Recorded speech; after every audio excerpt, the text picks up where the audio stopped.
Welcome to the Practical Growth Podcast with me, E.B. Johnson, author, NLPMP, and cognitive reappraisal coach. This is the podcast created for people like you, people looking for more health, more peace, more happiness. Each week, I explore a new topic in pop psychology and help you build a better life and better relationships. Join me for special guests, exciting ideas, and practical advice that you can use to improve your life from the inside out. Let's get into it. Hello, my lovelies. It is me, EB, your favorite podcast host, your favorite Medium.com writer, your favorite TikTok coach, NLP, cognitive reappraisal specialist, and beyond. And we are back this week with another great episode for you. What are we talking about today? Now, this is one I've gotten a lot of questions on lately. I've had a few of you ask me about it on Instagram. I've definitely had some questions on TikTok, and I get questions about this every single time I write about or speak about narcissistic family dynamics, specifically dark triad family dynamics, and the fact that, my mother was a dark triad, and I know that a lot of you have dealt with a dark triad personality in the past. So what are we going to be talking about today? Specifically, we are going to be talking about Machiavellianism. Machiavellianism. It is that kind of third leg of the dark triad, right? It is that third really negative personality trait, which leads to really malevolent behavior in psychopaths, in narcissists, and a lot of toxic personality types. So that's what we're going to be talking about today. Machiavellianism. What is it? What does it look like? Where does it come from? And most importantly, how do we protect ourselves from it? So if you are ready to learn more about this toxic personality trait, buckle up. This episode is going to have everything that you've ever needed to know about the Machiavellian personality type, Machiavellian behaviors, and how it disrupts our relationships. So, you ready? Let's jump in. All right, so let's just start right up at the top, right up at the beginning. What is Machiavellianism? What am I talking about when I say Machiavellianism? Because it's not really a clinical trait, right? This isn't something that's in the DSM-5 per se. It's not something that necessarily has specific diagnostic criteria. So what am I talking about when I say Machiavellianism or a Machiavellian person? Essentially, in the simplest terms, Machiavellianism is a personality trait that describes someone who is inherently deeply manipulative. Okay. This is a person who will say and do anything they have to in order to get what they want. They don't care what it costs themselves. They don't care what it costs the people around them, if it hurts the people around them. Okay.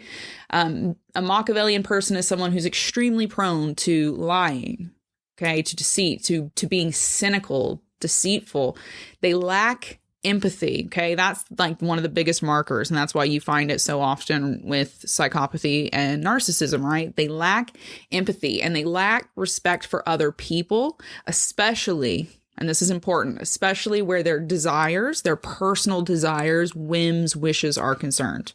Okay, so that's, again, this is very often why you find this character trait, this Machiavellianism, as that third leg of the dark triad personality. It combines so well with narcissism and psychopathy, which we will see more on that in a minute when I kind of break down more about this for you.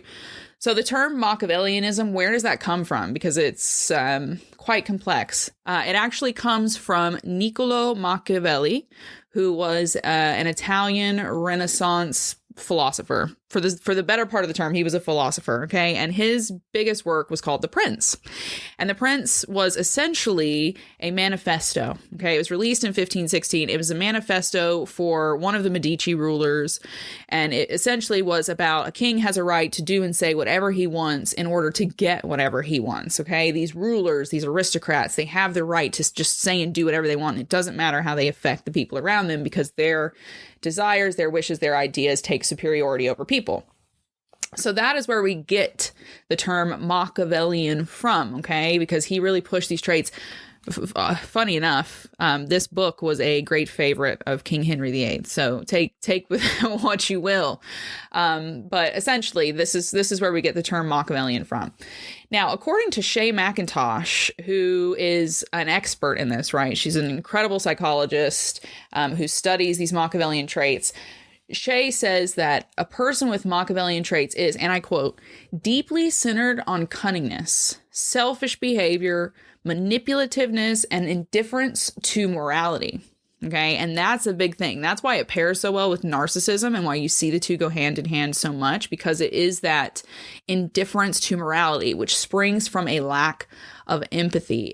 This Machiavellianism is kind of one of the active mechanisms behind a narcissistic person's actions. Okay. You can think of it like where the rubber of their toxic choices meets the roadway of their desires and their destructiveness. Okay. The Machiavellian personality trait, it's been studied for years and years and years. So this is not some new buzzword that I'm throwing at you, okay? They've been writing books on this personality trait since the 1970s, okay? And even back then, what's really crazy is psychologists writing these books, doing these studies who marked these Machiavellian, specifically Machiavellian traits. They noted that people with Machiavellian traits, with not Machiavellian personality types, they were incapable of forming true bonds and real lasting relationships, okay? Because to them, people were disposable. People were interchangeable. They were things that were to be used for ultimate gain, for ultimate benefit. And again, it comes from this lack of empathy. It comes from this lack of empathy because a Machiavellian person has no sense of conventional morality, okay? They don't. People are just like tools to them. What you need to remember, though, is Machiavellianism, this is a non-clinical term, okay? And it's the same thing with narcissism. This is kind of a descriptive term of a series of traits. Machiavellianism is non-clinical. It's actually the primary part, the only part of this dark triad that is non-clinical. Because clinically, right, you can establish narcissistic personality disorder. Clinically, you can establish psychopathy. Machiavellianism is a little different, okay? It's a little bit different. And so some clinicians actually question if it exists at all. They theorize, there are some theories out there that Machiavellianism is not a mechanism by itself, that it's actually just a form of lower functioning psychopathy or narcissism. Okay? Sounds easy, right? It sounds, a Machiavellian person is someone who'll say and do anything to get what they want. That is actually a lot more broad than you might think, because as we've said before with narcissists, every narcissist manifests differently. Same thing with Machiavellian traits. Machiavellian traits can manifest in different ways, and it can be borderline impossible for a non-professional to even identify the traits. They can be so subtle, so manipulative. Even some professionals still don't agree on how to diagnose the traits. Some don't believe in the assessments, some believe in assessments, yada, yada, yada. But essentially, when we're looking at a Machiavellian person, Machiavellian behavior, we're looking for pervasive traits. And there's generally 6 of them, 6 pervasive traits that we can identify. And these form a long-standing pattern of behavior. I'm talking years. Okay. You could go back for years and identify this pattern of behavior in someone. And these are the 6 of them. Number 1, manipulation. Biggest sign, a Machiavellian person will lie, cheat, flatter. They'll twist and bend the truth at every opportunity to get what they want and to change the minds and the behaviors of the people around them. That's another big thing. It's not all about getting money and attention. Sometimes they want to manipulate how the people around them see the world and how they behave. They are calculated strategists, and they know how to use people's fears and weaknesses against them, and they do it consciously. They bend rules. They fake sympathy. So this is, again, why you see this kind of going along with this covert narcissism. And they will even engage in smear campaigns. Okay. And that's all via that Shea Macintosh. Okay. They can be charming at first, super, super, super charming, but cross them and the switch gets flipped. And those behaviors immediately change to bullying and aggression if they're not given what they want. Because again, there's no morals here. A Machiavellian person has no morals. Their morals is, I want what I want in this moment. That is the only morality they know. So they are willing to cause harm if it means satisfying themselves. Number 2, the second trait to look for, self-interest. Machiavellians always choose themselves first. And what's really interesting about this is they'll justify it, right? They justify it by saying, well, everyone else is only looking out for themselves, so I'm looking out for myself. So I'm allowed to hurt them before they hurt me. That is how the mindset of a Machiavellian person works. And it's because, again, they lack empathy. They lack Empathy. They don't think of others. And because they don't think of others and they don't rate others highly, they don't think anyone else thinks of others. And they don't believe that anyone else like rates other people highly. Power and prestige mean more to them than people. So they are always going to be out to feed their desires, and they will harm and discard anyone that they have to in order to keep feeding those desires and keeping those desires on track where they want them. The third trait to look out for, deceit. Deceit. To the Machiavellian personality type, deceit is fundamental. It's fundamental, and their deceit is always rooted in knowledge, because to them, knowledge is power. Taking knowledge away from you and using it against you, that is a form of power. Leaving their knowledge of specific events out in order to manipulate your reality, that's also a form of deceit that they like to use to control, shame other people. You name it. There's all kinds of ways that a Machiavellian person will go about using deceit and using information to harm other people, okay? But they will do it. Information that you share with them will be used to harm you in future if it becomes necessary, and they will not ever give you any deeper information about themselves, because it would mean exposure and it would give you ammunition to use against them in the future. The fourth sign, number 4, no emotions. There is a significant lack of real emotion in a truly Machiavellian person, okay? And that's because there's a significant lack of empathy and compassion. Because they don't have this empathy, this compassion, they can't even really identify their own emotions, and they certainly are not willing or able to identify emotions in others or to hold space for the emotions of other people. Okay, that's why it's so easy for them to cause harm and push people around. They don't feel things, and they assume that everyone else doesn't feel things, so they can hurt you, right? Because you're not going to feel it. So that it makes it easy for them to dispose people, and it makes it hard for your average empathetic person to see this and to understand that someone could move through the world without the same kind of feeling that they have. Number 5, the 5th big sign here that you want to look for, the long-term pervasive sign of Machiavellianism: ambition. Ambition. There is a reason, again, that we have used the name of Niccolo Machiavelli to title these behaviors, right? Because he wrote about princes obsessed with status, who, because of their status, were morally superior to everyone around them, and therefore had the right to subjugate everyone around them if they so desired. Ambition is a big piece of that, wanting to be over other people, wanting to take power, wanting to have prestige that you can use as a tool, okay? Machiavellian people want that. They want an audience of people behind them, because that's an army. If you have an audience, you have an army that you can weaponize against people, right? We've seen that over and over again on social media. It's way more than a power trip. For a Machiavellian person, it's not just about having a sea of people who go, "You're the best." That's great for them, but they like having walls of people that they can put between them and those who would expose them. So ambition is a big part of it for the Machiavellian person. Building a platform is a big part of it for the Machiavellian person who wants to be able to push people around and have power over others. Last but not least, number 6, competition. Competition. Just like the narcissist, a Machiavellian person, and again, this is why you find the comorbidities so commonly, Machiavellian people personalize everything. They see everything in their environment as a direct reflection of them. Their lives, their worth, yada, yada, yada, yada, yada. So they are constantly in competition with everyone and everything around them. They think that they have a right to push everyone down to the bottom of the pyramid. And so everything's a competition because they're looking to subjugate everyone around them. Okay, then all of that's tied into their power, their self-worth, yada, yada, yada. So they switch between cooperative and competitive tactics at ease, whatever works best for them to, again, put people at the bottom of that pyramid. Now, where does this Machiavellianism come from? And this is going to be a very brief little kind of segue before we get into how to protect yourself, but I feel that this is worth saying because so much has gotten twisted, right? A lot of people have gone with narcissism and they've run off online and gone, you can only become a narcissist if you've been traumatized. And that is not true. That is absolutely, categorically untrue. Do a lot of narcissistic people have trauma in their backgrounds? Absolutely. Absolutely. Does every single narcissist person with NPD, an abuser with NPD, have a traumatic background? Absolutely not. It is not a prerequisite. It is not traumagenic. NPD is not traumagenic, which means coming from trauma alone. Now, the same thing applies to Machiavellianism. The same thing applies.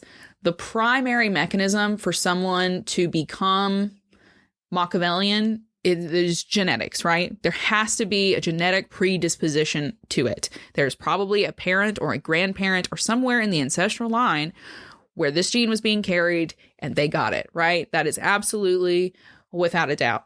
Now, according to Dale Hartley, who is a PhD, MBA, retired professor of psychology, and the author of Machiavellians Gulling the Rubes, which was an extremely popular blog post on Psychology Today, which was posted in 2017. I highly recommend you go and look it up. He says that in a lot of Machiavellians, it's a combination. It is a combination of genetic predisposition, which is important. You got to have that kind of trigger in there, combined with some kind of negative early start in childhood. Now, that may be outright trauma. It may be it might be neglect, or it could be something like a traumatic brain injury. Okay, there are different ways that it is thought, because there's no confirmation on this. Machiavellianism is still very misunderstood and not widely researched. This is how it is thought to kind of manifest itself in those who show up with the behavior. Let's get into now what really matters, right? We get that. We get where it comes from now. We understand how the behaviors kind of show up in people, and we understand what it is. But here's what's really important. And this is what most of the questions that I've got from people online over the last couple of weeks have really centered around. And it is, how do I deal with this? How do I deal with a Machiavellian person? Because the thing is, a lot of you have parents who you suspect have this trait. The last couple of years, you've been doing your work, digging deep. You've recognized narcissistic traits in your parent.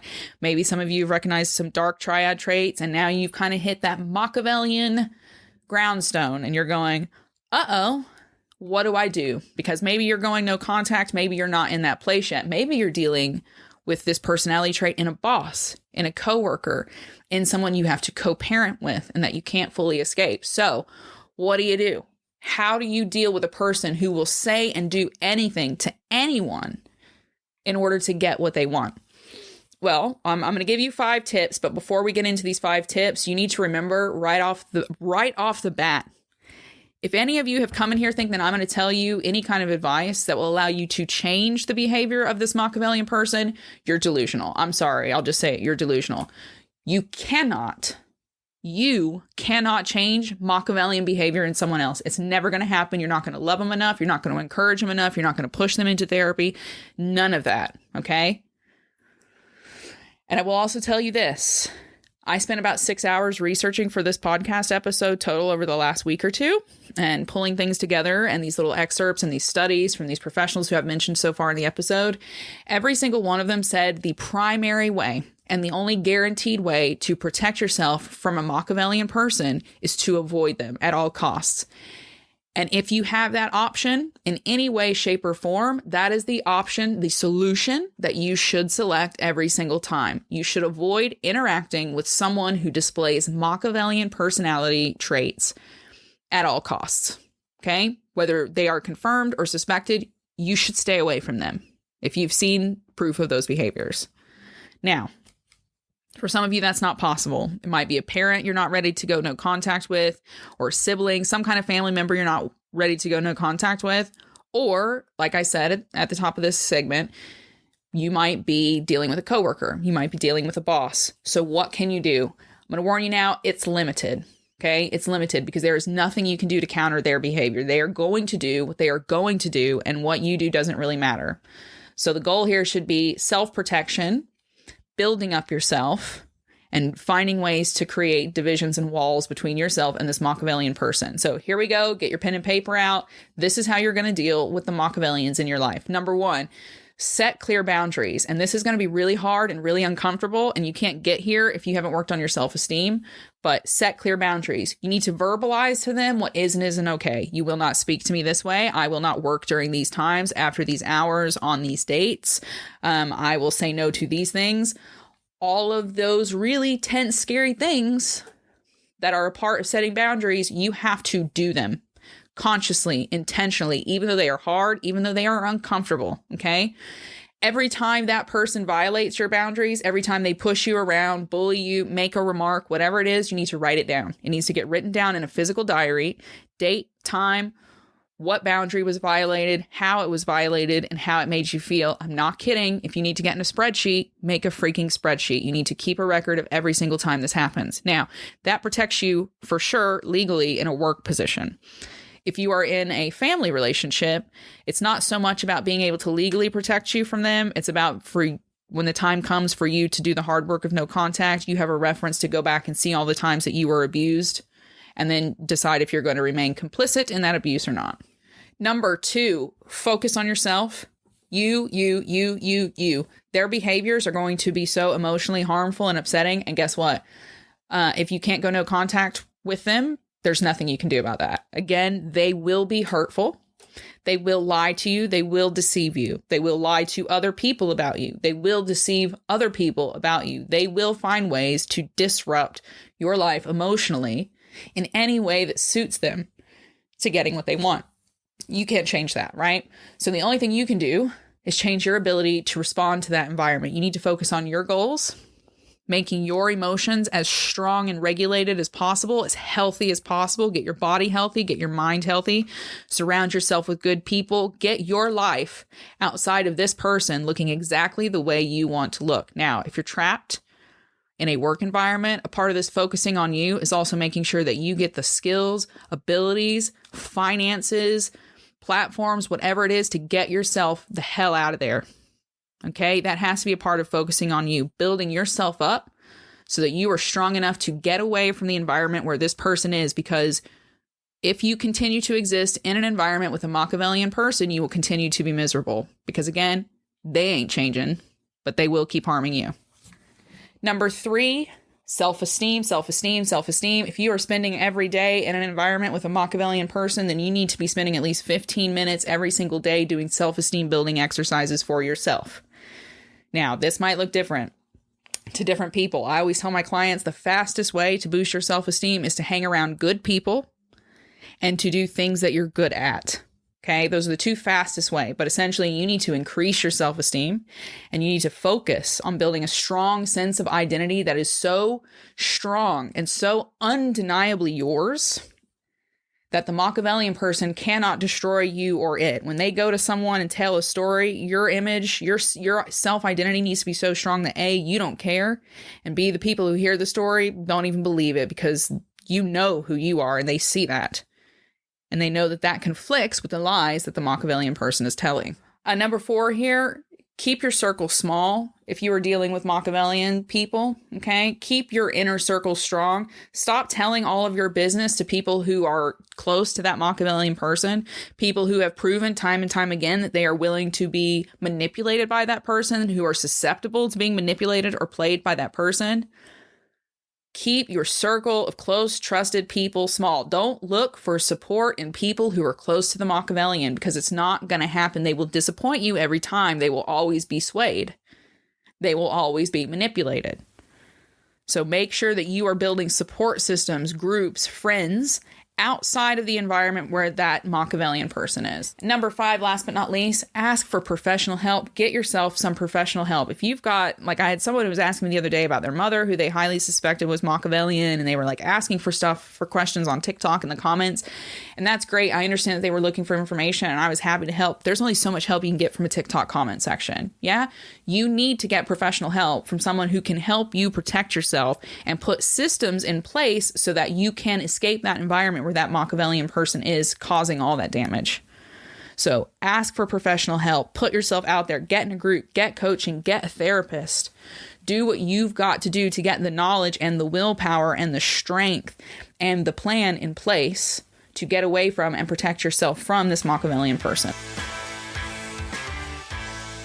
Right. So that's the gist of it. That is the gist of it. That's the gist of Machiavellianism and how it looks and how to protect yourself. But there's a few more things I need to kind of give to you before I leave you. Okay. And there's a few things I want you to remember. One is this. some Machiavellian people can be benign. I don't want you guys to take this episode and run away and think I'm blanketing all Machiavellian people as these like sadistic serial killer type people, because that's not true. Okay.